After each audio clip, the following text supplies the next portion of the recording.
በስመ አብ ወወልድ ወመንፈስ ቅዱስ አሐዱ አምላክ አሜን።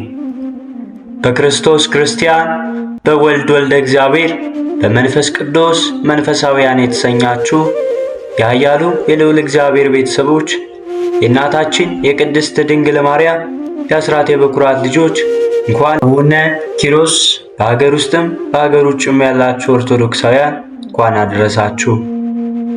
ዝክር ሚዲያችንን ሰብስክራይብ፣ ላይክ እንዲሁም ሼር በማድረግ አገልግሎታችን እንድታበረታቱ ስንል በልዑል እግዚአብሔር ስም እናሳስባለን።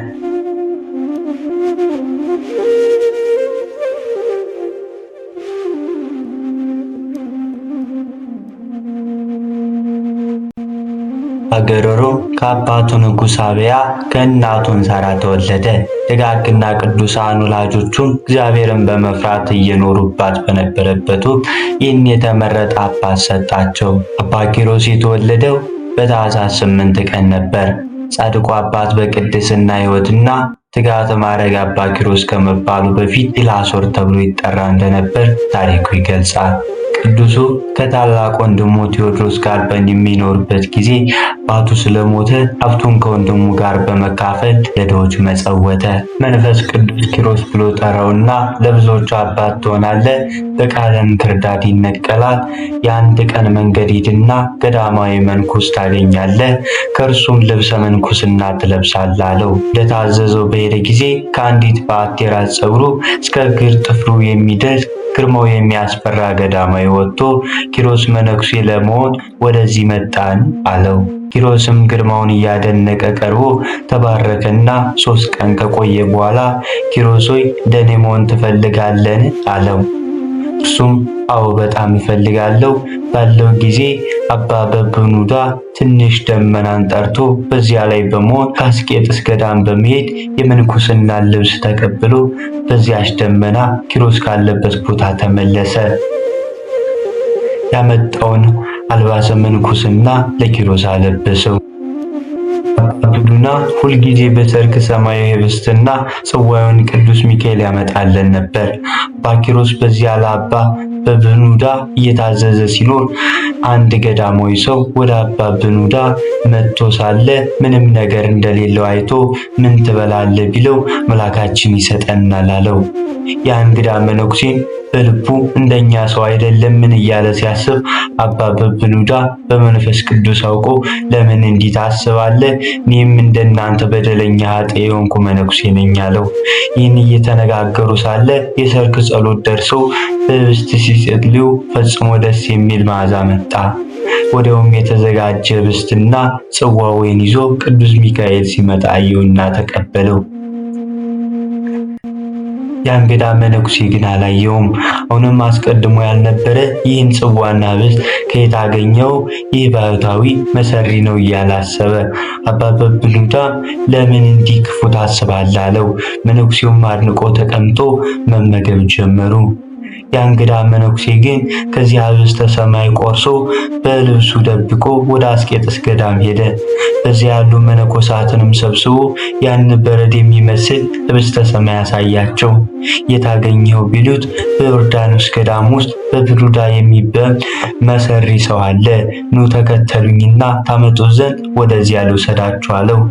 ይህን ሲነጋገሩ ቅዱስ ሚካኤል መጥቶ ይችን የህብስት ቁራሽ ወደ ሰማይ ወሰዳትና በልዑል ፊት ሰገደ።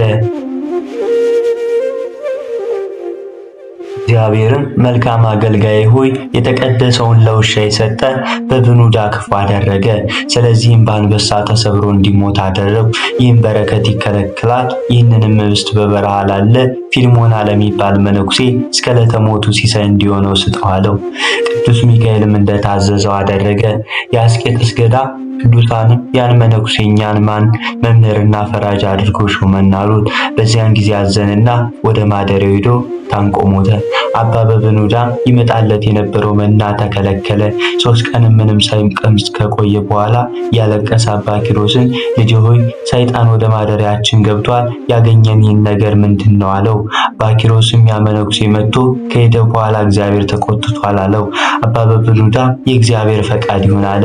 ከዚያም አባ ኪሮስ ፍሬን እየሰበሰበ ይመለስ ነበር። አባ በብኑዳ ግን በቀንም የሆነ በማታ ከባቱ ሳይወጣ ይጸልይ እንደነበር፣ መንኮራኮርም ይሰግድ ነበር። አባ ኪሮስም እንዲህ እያለ ሲኖር አንድ ቀን የዕለት ሲሳይ ፍለጋ ወደ አንድ ሀገር ሂዶ ሳለ የኬልቄዶን ንጉሥ ሞቶ ሕዝቡን ሁሉ እየጮሁና እያለቀሱ ምድር እየረገጡ በብዙ የፈረሰኛ ሰልፍ ተሰልፈው በአስከሬኑ ላይ ድባብ እየዘረጉ ካህናት በማዕጠንት በፊቱና በኋላው እየዘመሩ ባየ ጊዜ አንዱን ሰው ይህን የማየው ምንድን ነው ብሎ ቢጠይቀው የኬልቄዶን ንጉሥ ስለሞተ ነው አለው። አባ ኪሮስም ለሞተ ሰው ይህን ያክል ይደረጋልን? እኔስ ንጉሥ ለልጁ ሰርግ ያደረገ መስሎኝ ነበር አለ። ይህን ብሎ አልፎ ፍሬ ሰብስቦ ወደ ማደሪያው ወደ አባ በብኑዳ በደረሰ ጊዜ አጽሙ በየቦታው ተበታትኖ አንበሳ ሲበላው ባገኘ ጊዜ በጣም አምርሮ እያለቀሰ ጌታዬ ሆይ ለምን እንዲህ ታደርጋለህ? በፍርድ መልካም አይደለም። በመንግስት በመብልና በመጠጥ በደስታ የኖሩትን በክብር እንዲቀበሉ ታደርጋለህ።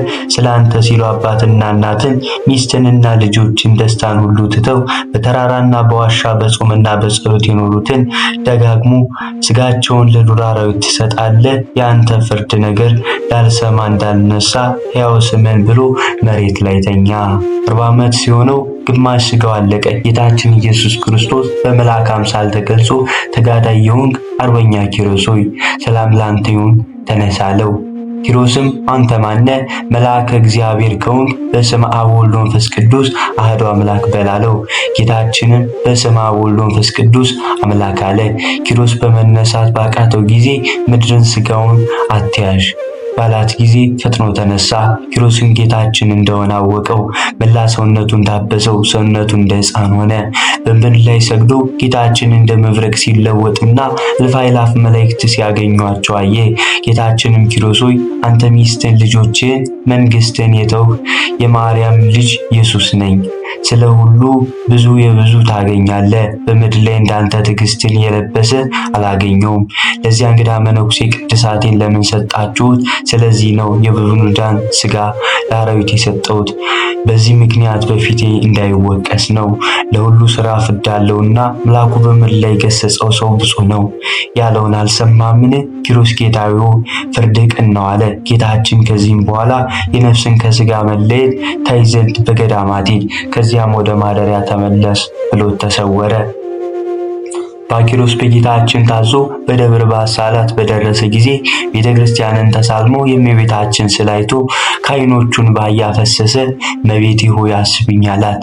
ስዕሊቱም ኪሮስ ሆይ በመምጣት መልካም ነው፣ የአባትህን አጽም ትጠብቅ ዘንድ ወደ ማደሪያ ተመለስ አለችው። ይህን ሰምቶ ከስዕሏ ፊት 700 ስግደት ሰገደ። በዕብራይስጥ ቋንቋም እንግዳ ነህና በቃ በምሕረት መዝገብም ተመዝግቦልሃልና የሚል ቃል ሰማ። ከዚህም ፈርስ የሚባል ሕማም ለብዙ ጊዜ የታመመና በምድር ላይ የወደቀ ሰውን አገኘ።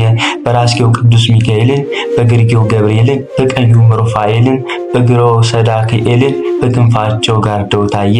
እነርሱም በገዳዮች ፊት ሞትን የማይፈራ ሆይ እንዴት ነህ ብለው ሰላምታ ሰጡት። እርሱም አድንቆ በልዕልና ነዋሪዎች ሆይ በዚህ ለምን ተቀመጣችሁ አላቸው።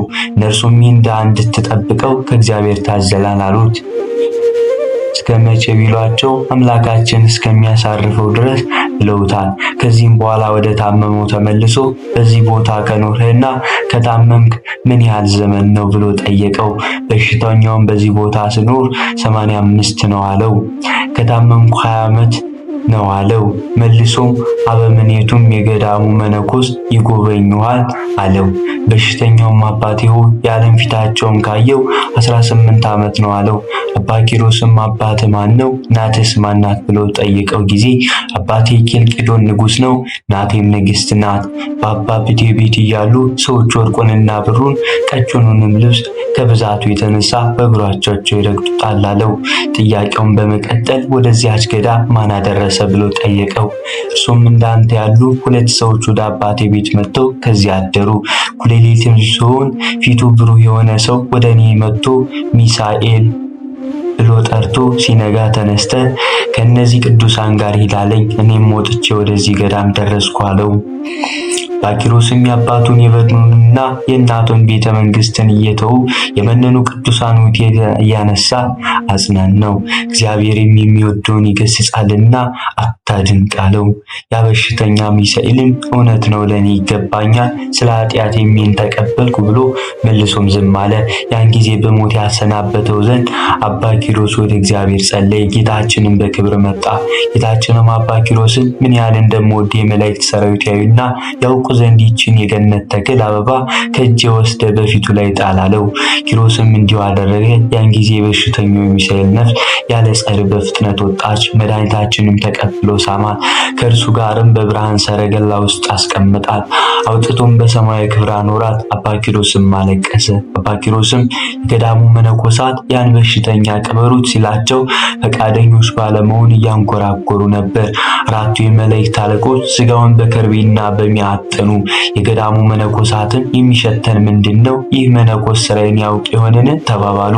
ስራውንም በገዳሙን በእንግዳ መቃብር ቀበሩት። ከመቃብሩም ጥሩ ውሃ ፈለቀ። ለበሽተኞች ፈውሰና። ባኪሮስም እነዚያ መነኩስ በክንፋቸው ስራቸው ገሰጻቸው። መከራም ይመጣባቸዋል አላቸው። ሊወግሩት ድንጋይ ባነሱ ጊዜ ሰረገላ መጥቶ ወደ ማደሪያው አደረሰው። በመንግስቱም ሽፍቶች መጥተው የዚያን ገዳም መነኮሳት በሙሉ ፈጇቸው፣ ገዳሙንም አቃጠሉት። ባኪሮስ በበዓቱ ሆኖ ሰራዊተ ጽልመት እነዚህን ክፎች መነኮሳት ነፍሳት እያቻኮሉ ወደ ሲኦል ሲወስዷቸው አይቶ ይገባቸዋል አለ። በኋላ ግን እነዚህን ሰውታን አሳቱኝ ብሎ እግዚአብሔር ይምራቸው ዘንድ 40 ቀንና 40 ሌሊት ጾመ። አልመራቸውና አትድከም የሚል ቃልን ሰማ።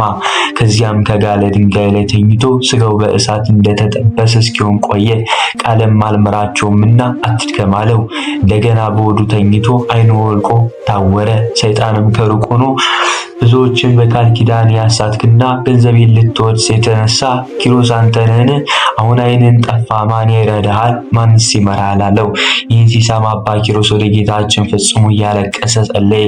ጌታችንም ወደ እርሱ መጥቶ ኪሮስ ሆይ ሰላም ላንተ ይሁን። በእውነት አንተ ሰው ወዳጅ ነህ። ድካም ሁሉ በኢየሩሳሌም ሰማያዊት ተመዝግቧል። ልጁን በስም ለሚጠራ በእምነቱ ሆኖ የገድልን መጽሐፍ የጻፈ ያነበበ በባዕጣን ለቤተ ክርስቲያንን የሰጠውን ለአንተ አስራት ይሁን ዘንድ ሰጠው። ካንተም ጋር ባይረሳትን ይለፍ ደስም ይልሰኝ አለው። ይህንኑ ብሎ ራሱን በእጆቹ ይዞ ፈወሰው። ቅዱስ ኪሮስን በፊትም ሞገስ ካገኘው እነዚያን መነኮሳት ማረልኝ አለው። ጌታችን የሚያመጧቸው ዘንድ አዘዘ። ነፍሳቸውም ከስጋቸው ጋር አዋህዶ አስነሳቸው። አባ ኪሮስንም ባዩ ጊዜ ፈሩ። በአባ ኪሮስ ልመና አልባሰ ምንኩስና ለበሱ። ወደ ገዳማቸው የሚወስድ መንገድም አሳይቶ እንዲሄዱ አዘዛቸው። ከገዳማቸውም ደረሰ። ቤተ ክርስቲያን ሰርተው በጾምና በጸሎት እንግዳ መቀበል ኖሩ። ቅዱስ ኪሮስ የነዛን መነኮሳት ሕይወታቸውን ያይ ዘንድ መልአኩን ላክ ብሎ በጸለየ ጊዜ ጌታችን አንተው ሄደ ጎብኛቸው ብሎ ደመናን ጠርቶና በዚያች ላይ አውጥቶ በሰላም ሂድ ብሎ አሰናበተው። ኪሮስም ወዲያው ደርሶ ወደ ሚሳኤል መቃብር ሄደ። መነኮሳትም ባዩት ጊዜ ከአበምኔቱ ጋር ሮጠው ሄደው አቅፈው እየሳሙትና ደህና ነህን አሉት። እርሱም ውሻ ነዳይ ለምሆን ለእኔ ይህ ክብር ለምኔ ነው አላቸው። እነርሱም ባለማወቃችን ያሳዘነ ይቅር በለን ባሉት ጊዜ እግዚአብሔር ይቅር ይበላችሁ፣ ነገር ግን ሁላችሁም የእግዚአብሔር አገልጋይ ሚሳኤል ሆይ ይቅር በለን በሉ አላቸው። እነርሱም የእግዚአብሔር አገልጋይ ሚሳኤል ሆይ ይቅር በለን አሉ። በዚህ ጊዜ እግዚአብሔር ይቅር ይበላችሁ፣ በእናንተ ምክንያት ወደ መንግሥተ ሰማያት ገብቻለሁና የሚል ቃል ሰሙ። ለእርሱም ይህን የናቅነውን የጣልነውን ሚሳኤል አይደለምን ብለው እያደነቁ አጽሙ ወደ ቤተ ክርስቲያን ውስጥ ሊያስገቡት በፈለጉ ጊዜ ባለበት ተዉት። ነገር ግን በጸሎቱ ትጠቀሙ ዘንድ ተስካሩን አድርጉ አላቸው። እርሱም እየመከራቸው ወደ ቤተ ክርስቲያን ደረሱ። አባ ኪሮስም የክርስቶስ ማደሪያ ሆይ ሰላም ብሎ በተሳለመ ጊዜ በአከ ፈላሲ ክቡር መጻተኛ ሆይ ሰላም ስላለው አደነቀ። አበምኔቱም በቤቴ እደር ቢለውም አይሆንም ብሎ በሚሳኤል ማደሪያ በነበረ በነበረው አንጻር ሄዶ አደረ። በመንግስቱም ከእንግዲህ ወዲህ በመንግስተ ሰማያት እንጂ በዚህ ምድር አንተያይምና በጸሎታችሁ አስቡኝ ብሎ ተሰናብቷቸው ወደ ማደሪያው ተመልሶ አጋንንትን ኑ ሲላቸው እየመጡ ሂዱ ሲላቸው እየሄዱ ሲገዛቸው ኖረ። ከዚህም በኋላ ቅዱስ ኪሮስ በገድልና በትሩፋት እየተንቀጠቀጠ ለብዙ ዘመናት ከኖረ በኋላ በዓመቱ ሐምሌ 8 ቀን ቅዱስ ዳዊት እየዘመረለት እልፍ አእላፋት ቅዱሳን መላእክት በተገኙበት ጌታችን ኢየሱስ ክርስቶስ ነፍሱን ከስጋው ለይቶ አሳርጓታል። ጌታችን የሚያስቄጥስ ገዳም አባ ጳውማ ስጋውን ገንዞ እንዲቀብረው አደረገ። እርሱም የንጉሥ ዘይኑ ልጅ ቅዱስ ኢላርያን ስጋዋን የገነዘ ነው። ደግሞም አባ ጳውማ ጌታችን እንዳዘዘው በመንፈስ ቅዱስ የቅዱስ ኪሮስ ገድሉን የጻፈ ነው። እኔ አባ ጳውማ የቅዱስ ኪሮስ ገድሉን ጽፌ ለሚያነበውና ለሚሰማው ሁሉ መጽናኛ ይሆን ዘንድ ወደ አብያተ ክርስቲያናት ሁሉ ወደ ገዳማት ላኩ ብሎ ተጽፏል። ስንክሳር ዘወርኀ ሐምሌ። ወስብሐት ለእግዚአብሔር ወለወላዲቱ ድንግል ወለመስቀሉ ክቡር። በዚህ ይቆየን።